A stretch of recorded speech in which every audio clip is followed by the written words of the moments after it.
India रंगों, खुशबुओं और जादुई कहानियों का देश। यहाँ की हर गली, हर नुक्कड़, हर बाजार एक कहानी कहता है।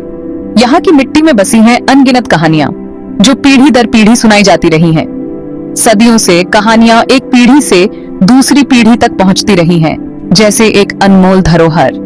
दादा दादी और नाना नानी की कहानियां जो हमें जीवन के महत्वपूर्ण सबक सिखाती हैं। बरगद के पेड़ों की छाया में सुनाई जाती रही हैं, जहां लोग इकट्ठा होते हैं और कहानियों के माध्यम से अपने अनुभव और ज्ञान साझा करते हैं। बरगद का पेड़ जो अपने विशाल आकार और छाया के लिए जाना जाता है, हमेशा से कहानियों का केंद्र रहा है। उनकी सीख जिंदगी के हर धागे में बनी हुई है। जैसे एक बुनकर अपने धागों को बुनता है, वैसे ही ये कहानियां हमारे जीवन के ताने बाने में बुनी जाती हैं। ये कहानियां हमें सिखाती हैं कि कैसे हर परिस्थिति में धैर्य और समझदारी से काम लेना चाहिए।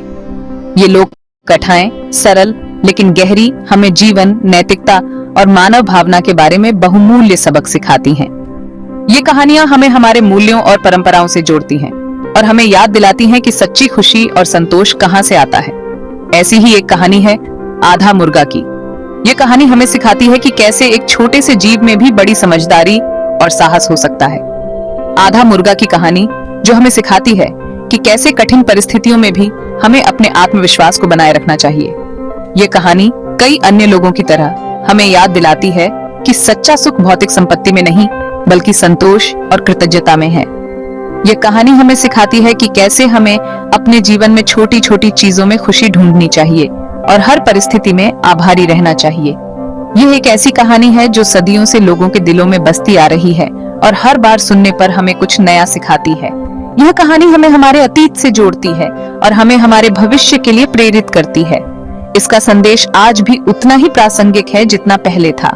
यह कहानी हमें सिखाती है कि कैसे हमें अपने जीवन में संतुलन बनाए रखना चाहिए और हर परिस्थिति में सकारात्मक रहना चाहिए। यह कहानी हमें हमारे मूल्यों और परंपराओं की याद दिलाती है जो हमें हमेशा प्रेरित करती हैं। सुनहरे गेहूं के खेतों के बीच बसे एक छोटे से गांव में एक मुर्गा रहता था जो बिल्कुल अलग था। वो अजीब सा दिखता था। उसके शरीर का सिर्फ आधा हिस्सा था, एक टांग, एक पंख और आधी चोंच। गांव वाले उसे आधा मुर्गा कहते थे। अपने अजीब रूप के बावजूद आधा मुर्गा बहुत खुश रहता था। वह पूरे गांव में घूमता रहता, पूरी ताकत से बांग देता, जहां भी जाता खुशियां फैलाता। लेकिन अंदर ही अंदर आधा मुर्गा और कुछ चाहता था। वह पूरा होना चाहता था, जिंदगी को पूरी तरह जीना चाहता था। एक दिन जमीन पर चोंच मारते हुए आधा मुर्गा को एक चमकता हुआ पत्थर मिला। जैसे ही उसने अपनी चोंच से उसे धकेला, उसके सामने एक सुंदर महिला प्रकट हुई। वह गांव की देवी थी। उसकी आंखें दया से चमक रही थीं। देवी आधा मुर्गा के दयालु हृदय से प्रसन्न होकर उसे एक इच्छा मांगने को कहा। बिना किसी हिचकिचाहट के आधा मुर्गा ने पूरा होने की इच्छा जताई, एक पूरा शरीर पाने की। देवी मुस्कुराई और उसकी इच्छा पूरी कर दी। पलक झपकते ही आधा मुर्गा एक शानदार मुर्गे में बदल गया। उसका शरीर अब पूरा हो गया था। खुश होकर आधा मुर्गा अपना नया संपूर्ण शरीर दिखाते हुए गांव में इठलाता हुआ घूमा। वह अपने नए रूप से बेहद खुश था, मानो उसने अपनी खोई हुई पहचान वापस पाली हो। उसकी चाल में एक नया आत्मविश्वास था और वह हर किसी को अपनी ओर आकर्षित करने की कोशिश कर रहा था। पर कुछ ऐसा हुआ जिसकी उम्मीद नहीं थी। ग्रामीणों ने उसकी ओर देखा, लेकिन उनकी प्रतिक्रिया वैसी नहीं थी जैसी उसने सोची थी। वे हैरान थे, लेकिन वह हैरानी जल्दी ही सामान्यता में बदल गई। पहले उसकी अजीबोगरीब हरकतों पर हंसने वाले ग्रामीणों को अब वह बिल्कुल साधारण लग रहा था। उसकी नई पहचान ने उसे अलग नहीं, बल्कि और भी सामान्य बना दिया था। लोग अब उसकी ओर ध्यान नहीं दे रहे थे, जैसे वह बस एक और मुर्गा हो। उसकी बांग, जो कभी खुशी का स्रोत थी, अब सिर्फ शोर थी। उसकी आवाज में वह मिठास नहीं रही जो पहले थी। अब उसकी बांग से लोग परेशान हो रहे थे और उसे चुप कराने की कोशिश कर रहे थे। आधा मुर्गा, जो कभी सबका आकर्षण का केंद्र हुआ करता था, अब बस एक और मुर्गा था। उसकी विशिष्टता खो गई थी और वह भीड़ में खो गया था। वह अब किसी के लिए खास नहीं था।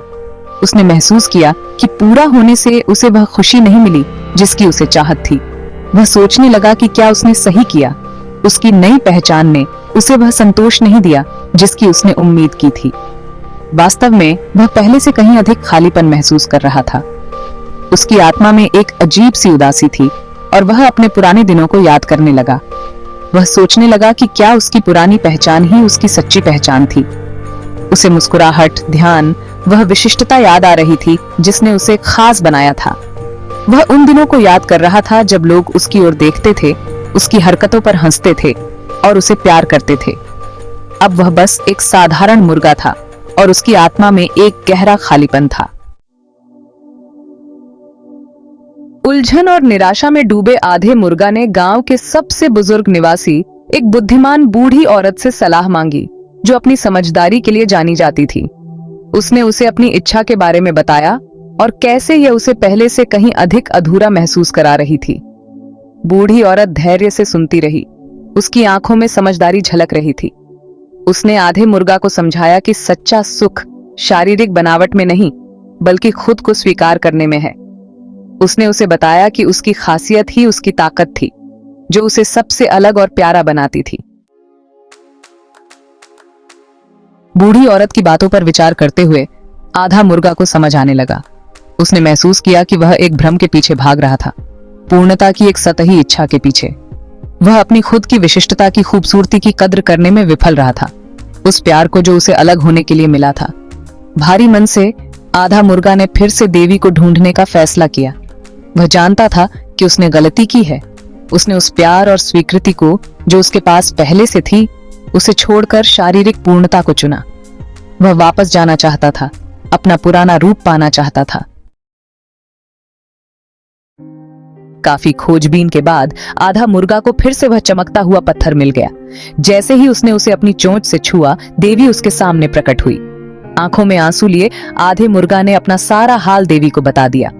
उसने अपनी मूर्खता स्वीकार की, ये महसूस करते हुए कि सच्चा सुख शारीरिक पूर्णता में नहीं, बल्कि आत्म स्वीकृति में है।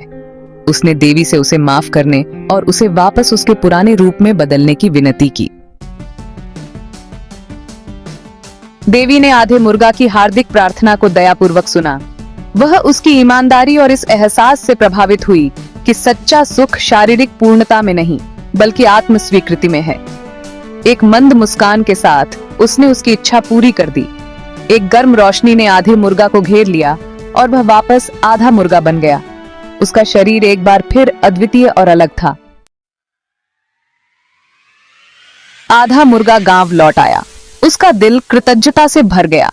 उसने सतही इच्छाओं का पीछा करने की निरर्थकता और आत्म स्वीकृति के महत्व के बारे में एक बहुमूल्य सबक सीखा था।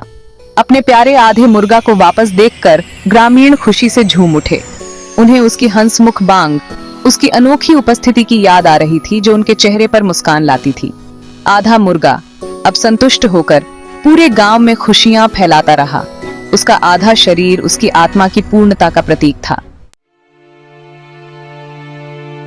आधा मुर्गा की कहानी एक ऐसी कहानी है जो हमें हमारे पूर्वजों की बुद्धिमत्ता की झलक देती है। यह कहानी पीढ़ी दर पीढ़ी चली आ रही है और हर बार इसे सुनने पर हमें कुछ नया सीखने को मिलता है। यह हमें एक सार्वभौमिक सत्य की याद दिलाती है कि जीवन की सच्ची खुशियां बाहरी दिखावे में नहीं, बल्कि हमारे भीतर छिपी होती हैं। सच्चा सुख बाहरी दिखावे या भौतिक संपत्ति में नहीं, बल्कि अपने वास्तविक स्वरूप को अपनाने में है।